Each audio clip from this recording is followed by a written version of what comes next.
Okay, well, good afternoon, everyone, and happy Astronomy Day. So we're live here in Orleans, and first of all, if you notice, it's a camera. It's going to be a bit shaky because I have my phone holding it with one hand. And first of all, thank you very much to Jim for that cool presentation on the moon. Really, really nice images, by the way. And unfortunately, Jim will not be able to present us a live views of the moon that he was going to do right now. So we're switching to a cloudy schedule, and I offered to just to do like a nitty-gritty walkthrough of my equipment and my main telescope to show you what it is, what it looks like, and basically the equipment that I would have set up at chapters at Silver City right now. So let's go downstairs and let's check it out. Giving you a quick tour of the house as well. Okay, so there's a bunch of stuff scattered, so I'll just walk carefully around here.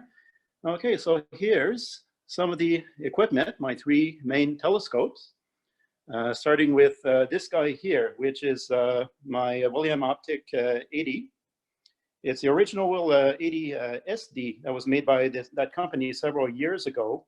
It's not an apochromatic telescope, but it's still a very high quality optic. And I use it mostly for quick setups. If I want to set up to see some objects in the sky very quickly and not have a long setup with the big scope, this is my preferred one to use. Right now, it's configured with a solar accessory. This is a solar wedge that allows to view the sun safely.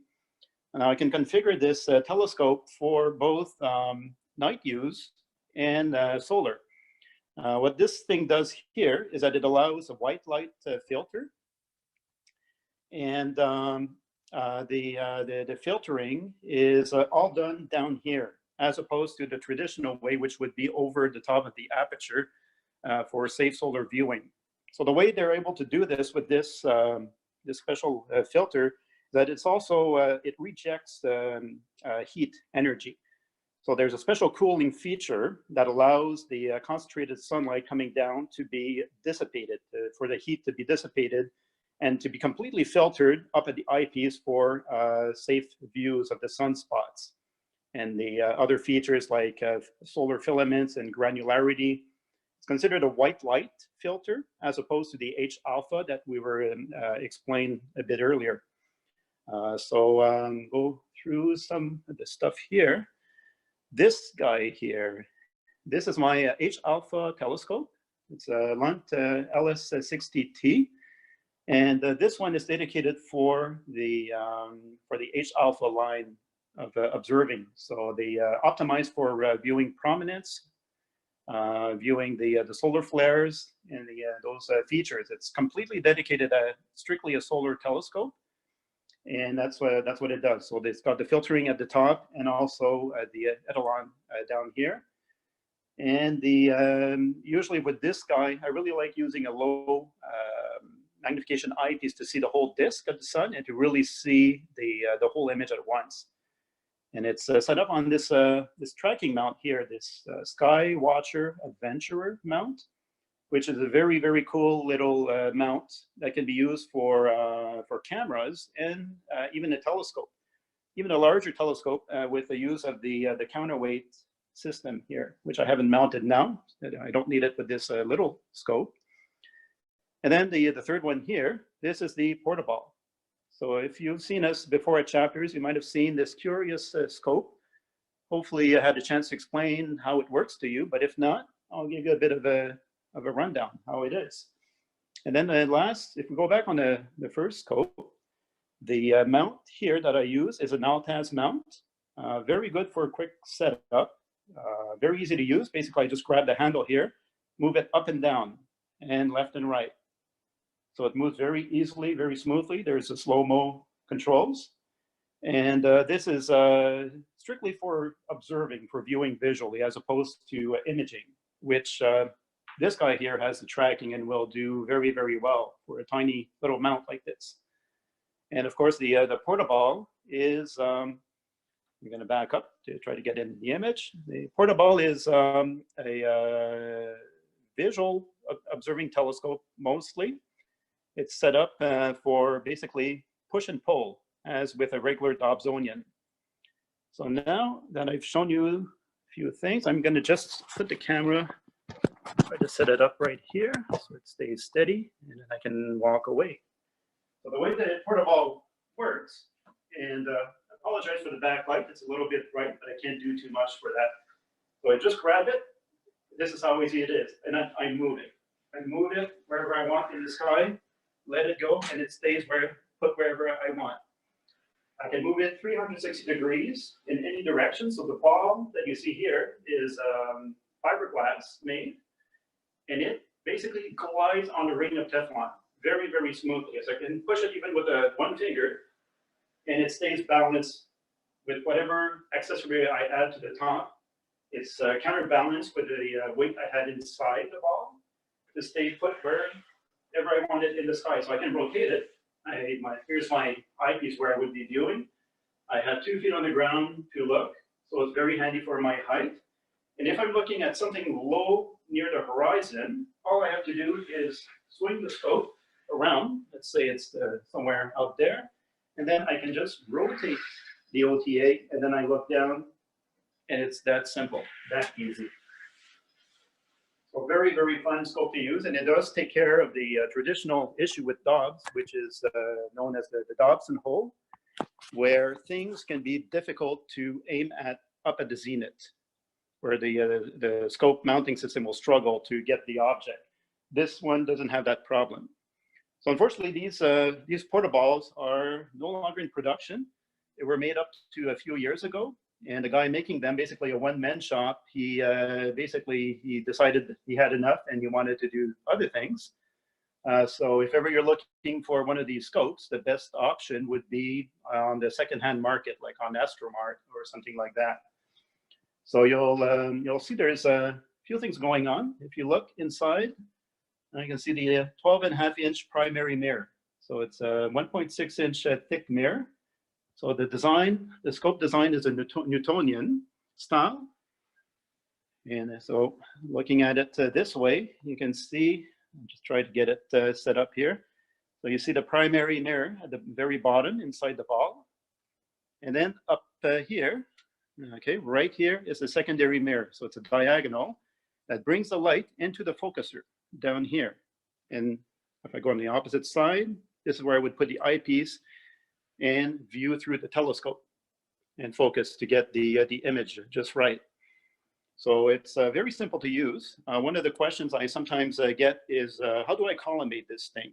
Now, the scope was very well designed to be made as easy as possible to use, especially for its size. So the routine that I would do is, I would go into my accessory box here, and I would grab a couple of tools.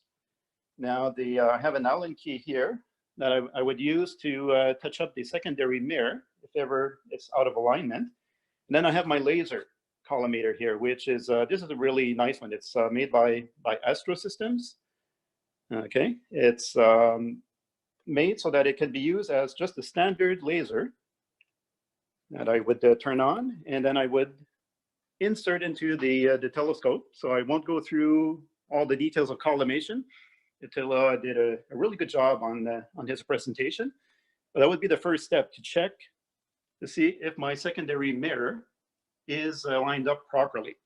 And once I've done this, and that the laser is right on the center dot of that donut on the primary, then I would go back to the collimator, add this little attachment, which is a Barlow, basically, like a little lens in it.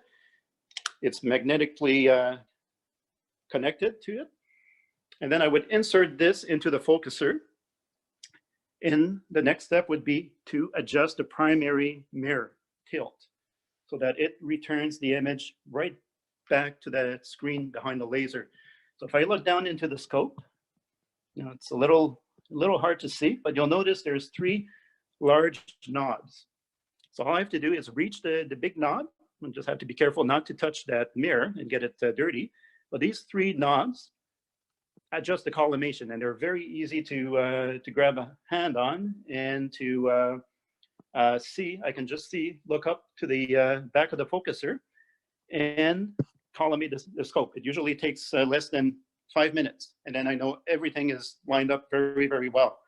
And as Attila mentioned, the collimation is really important in getting sharp views, getting the most out of your equipment.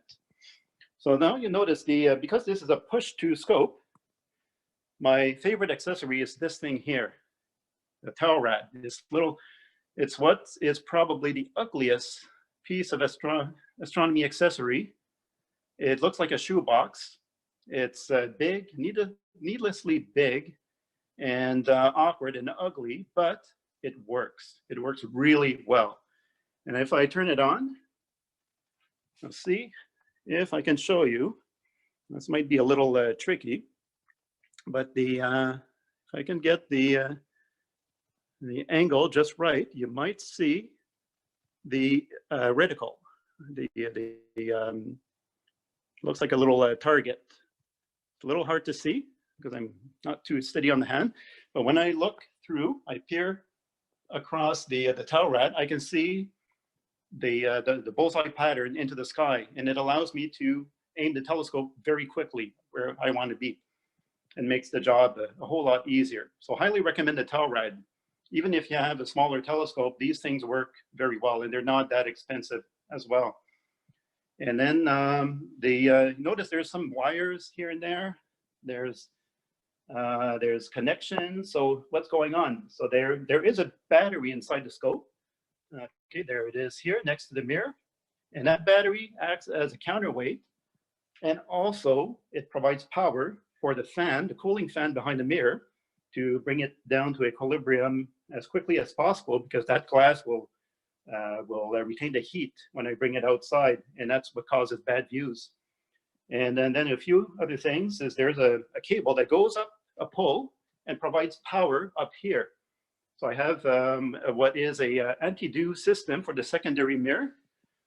So right behind the mirror, there is actually a heating element that turns on and off automatically and keeps the secondary clear of dew on the humid nights that we tend to have in the Ottawa region. And then a few other things is there's a power here that I can put an anti-dew strip for my eyepiece. There's one for the towel rad. So if I swing the scope around, and you see on this side, there's a dew strip right here. Keeps the towel rad glass from fogging up, which will happen very, very easily on any given night. So yeah, so that's basically the setup. This whole telescope assembles and comes apart very quickly, almost like a tent. So it takes literally less than 20 minutes to set up completely and then to take down. And I do travel. I don't have a way to observe here in Orleans. So I have to pack everything and head out to a dark sky site when I need to be out. So right now, the scope is set up on the standard stand. That's all it is. I do have the option that I can put it on a tracking platform here. And this tracking platform was designed by Ken Whitnall of Ottawa. He made a limited production batch several years ago. And when I set the scope on top, turn on the motor, it will give you about 50 minutes of tracking, which really helps if I have a really good night. I'm using more magnification on objects, and I want to be able to not nudge the scope so much so that I have some tracking. And then the other interesting thing, if you look at the ring, that's basically it. It's just a Teflon ring where the ball would sit on top and glide in any direction that I want to. One little thing I would highly recommend for observing is this. Just back up a little bit, observing chair. This is a Stardust observing chair. It's very, very handy with a daub, especially if you have a smaller size daub, like an 8 or a 10 inch. You'll quickly notice that you get into those awkward positions. And when you look at something that's lower in the sky, it becomes a little pain in the neck. So get a chair like this. This one is actually pretty neat. It's going to be a little tricky now with one hand, but if I can just grab this seat and then connect it at the height that I want, and it stays firm. It's very, very strong. It connects and doesn't move. And then finally, for the solar, here's a thing that I would recommend if you're doing solar observing. Get one of these. It's opaque blankets or sheets, white on one side and completely black, like a felt, on the other side. And then throw it over your head when you're observing. This makes a big difference in contrast and gives the image much more definition when you're looking at it and it's a really bright, sunny day. And then with the PortaBall, one person asked me, how easy is it to move around once it's set up? Well, it's very easy. And what I did is I picked up one of these, the tire donut. So if I have to move the scope, relocate it, all I have to do is grab the two handles on each side. This thing is heavy. It's about 60 or 70 pounds, but the handles are very easy to grab a hold onto. I lift the ball from the stand and I put it on that donut. So it stays, it doesn't get scratched. It's on a padded surface. And then I can move the little stand somewhere else, reset the scope. It's that easy. So that's basically a little intro on my equipment. And now what I'm going to do is sign off with my phone, and I'm going to switch over to the computer so I can do a talk on meteor showers for you. All right, if there's any questions.